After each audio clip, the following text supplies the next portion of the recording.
Quizás vale la pena distinguir entre lo que podríamos llamar una actitud consecuentemente hermenéutica frente a la historia y el poder efectual de la historia.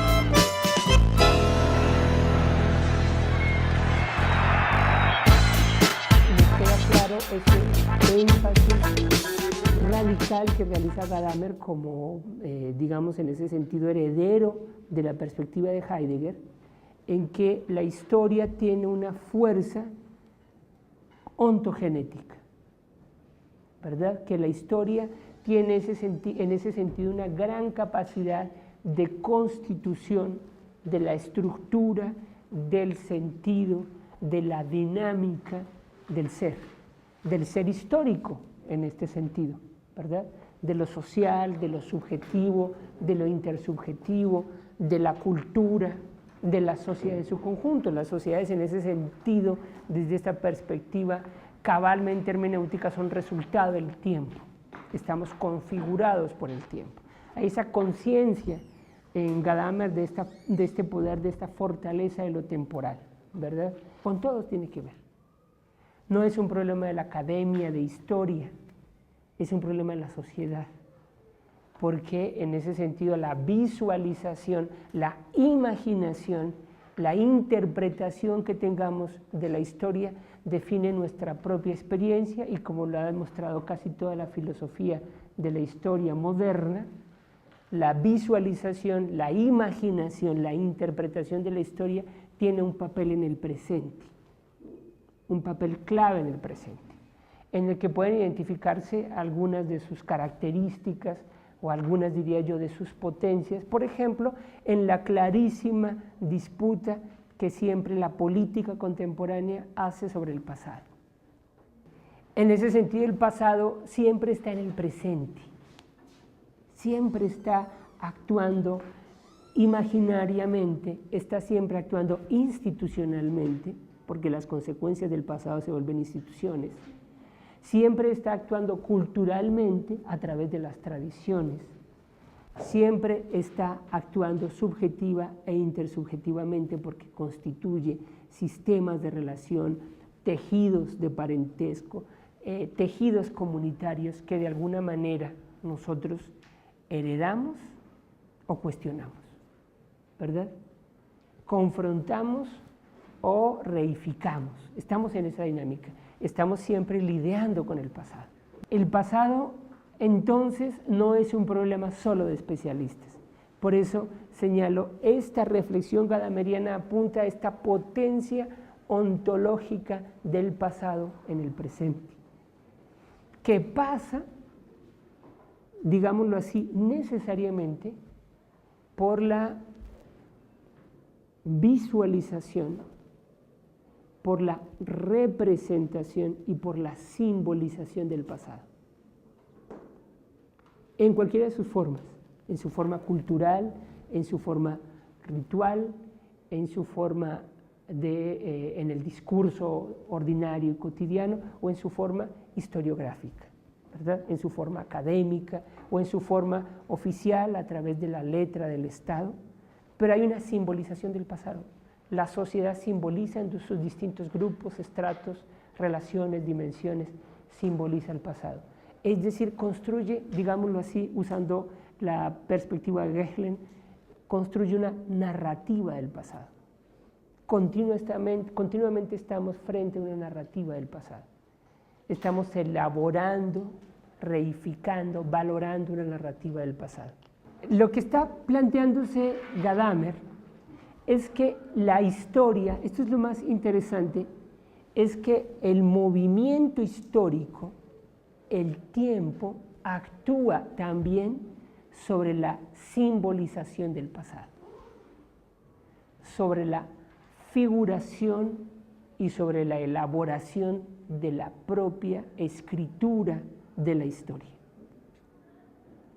Esto es muy interesante cuando uno le saca las consecuencias, porque de alguna manera se tiende a imaginar que hay un pasado y que quien lo relata, quien lo narra a través de la escritura académica o a través del cine o a través del chiste, está fuera de ese pasado, como si el narrador estuviese fuera de la historia y desde esa exterioridad narrara lo que ocurre. El narrador pertenece a la propia historia. Lo que está indicando aquí Gadamer es que ese narrador es el resultado de la propia historia. Entonces, el discurso histórico mismo, está abarcado por el movimiento de la historia. ¿Se ve? Y esto introduce una gran complejidad. Digamos, otras perspectivas, desde las perspectivas positivistas hasta las perspectivas marxistas, hasta el pensamiento crítico, y este es, digamos, el territorio en el que se establece otra vez esa discusión de las que les hablaba ayer entre crítica y tradición. Aquí vamos a ver parte del argumento gadameriano, que incluso aunque el pensamiento crítico suponga que puede ver el movimiento histórico desde una suerte de exterioridad que le permite reconocer las reglas o la lógica con que la historia se mueve, en realidad pertenece a esa propia historia. Y en ese sentido, lo que está señalando aquí Gadamer es esta necesidad de reconocer la temporalidad del propio discurso histórico. Y esto plantea, por supuesto, un gran vértigo epistemológico. El primer vértigo fundamental que plantea para la reflexión sobre la historia es, bueno, que en realidad nunca vamos a poder acceder en ese sentido a un discurso omnicomprensivo y estable, digámoslo así, del tiempo.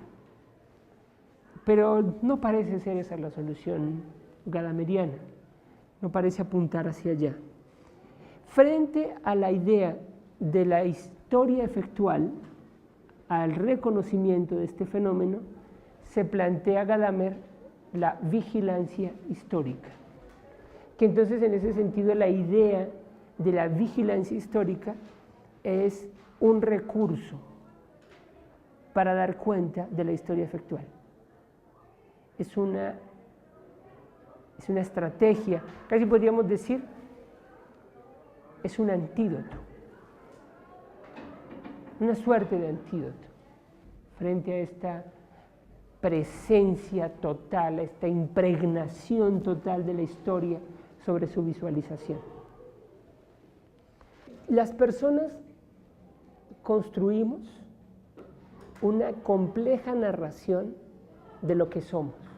Si lo enfocamos desde la perspectiva más subjetiva, desde el campo del sujeto, es muy interesante porque en realidad esta narración de ti mismo que tú haces constituye un elemento esencial de tu identidad. En realidad, si con cuidado nos ponemos a pensar, bueno, ¿quiénes somos? Esa clásica pregunta. Si uno se pregunta a sí mismo, ¿quién soy yo? Claro, yo soy, por una parte, una serie de motivaciones, de intereses, de gustos, de inclinaciones, de cualidades, de defectos, como quieras describirlo. Pero sin duda no soy solo eso, es decir, digamos que no me reduzco a esta multiplicidad de aspectos, de características que me constituyen en este momento como una estructura, sino que soy también la historia, el pasado, el trayecto que me ha convertido en esto que soy. Pero además, cada uno de nosotros nos asumimos a nosotros mismos también en ese pasado, es decir, nosotros tenemos una memoria de nuestra infancia, ¿verdad? Y ustedes una recientísima memoria de su adolescencia, porque están muy jóvenes, son casi unos, como dicen casi unos párvulos, ¿no? Entonces tienen una memoria muy reciente de su adolescencia, pero ya no son adolescentes, por fortuna, ¿verdad? Entonces tienen esa memoria que asumen como parte de lo que son ustedes, ¿no? Nosotros, digamos, en buena medida el self, el sí mismo, reposa en nuestra memoria, en nuestro pasado. Somos esa memoria. individualmente, singularmente, esa memoria con nuestros padres, con nuestros amigos, con nuestros parientes, con nuestras novias o nuestros novios. Ese conjunto de experiencias constituye nuestro ser. En esa medida somos recuerdo, ¿verdad? Una parte fundamental, esencial de lo que somos nosotros es el propio recuerdo. Pero en realidad ese recuerdo es muy complejo, Ewell. Esa memoria es muy compleja porque si te das cuenta, de alguna manera sí es una narración. Nosotros asumimos que hay cierta continuidad. Suponemos que somos los mismos de cuando éramos niños, de cuando éramos adolescentes, etc. Suponemos que ese que imaginamos, y cada quien en este momento puede estar imaginándose a sí mismo a los 7, 8 años de edad, es el mismo que soy ahora. Claro, conscientes de los cambios, las transformaciones, la maduración o la pérdida de la madurez, no sé lo que cada quien haya vivido, pero hay una línea de continuidad, o varias líneas de continuidad, ¿no? Entonces somos un relato. Se puede contar, de hecho nosotros contamos nuestro pasado, contamos cómo éramos de niños o cómo nos pasó determinada cosa en un año que fue muy importante para nosotros, cómo nos fue en la secundaria, podemos contar nuestra experiencia cuando estábamos en la prepa, nos narramos, ¿verdad? Y nos narramos, pero nos narramos en una triangulación con otros. Eso quizás es lo más interesante. Es decir, no solamente es una narración de nosotros para nosotros mismos, sino que le contamos a los otros quiénes fuimos. Y continuamente estamos haciendo eso. Permanentemente estamos relatándole al otro qué nos ocurrió ayer o qué nos pasó la semana pasada. Un elemento capital en las relaciones afectivas es que tú cuentes tu pasado. Casi en toda relación afectiva, a menos que sea muy excepcional y que sea en realidad muy misteriosa, muy enigmática, pues la gente cuenta lo que le ocurrió en el pasado, ¿no? Claro, no, si son inteligentes no lo cuentan todo, ¿no? Pero cuentan una buena parte de lo que les pasó en el pasado, y en ese sentido contar qué pasó en mis años anteriores es como casi decirle al otro, este soy yo, ¿verdad?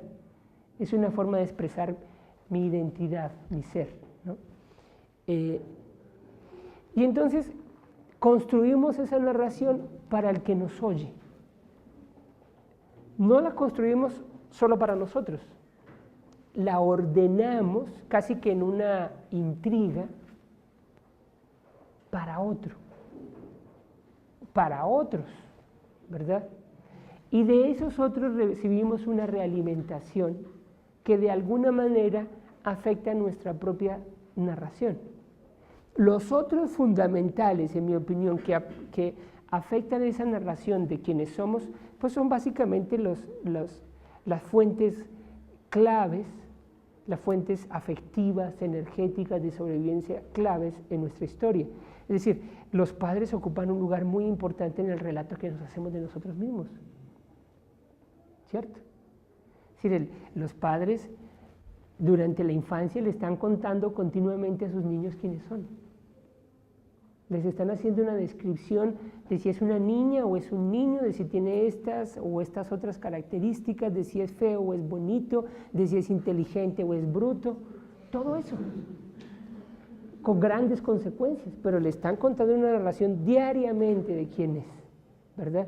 Y luego nos ocurre con otros, de repente, efectivamente, en las relaciones afectivas, la pareja le cuenta al otro quién es y le describe continuamente quién es. Entonces, ese relato de lo que somos se va triangulando.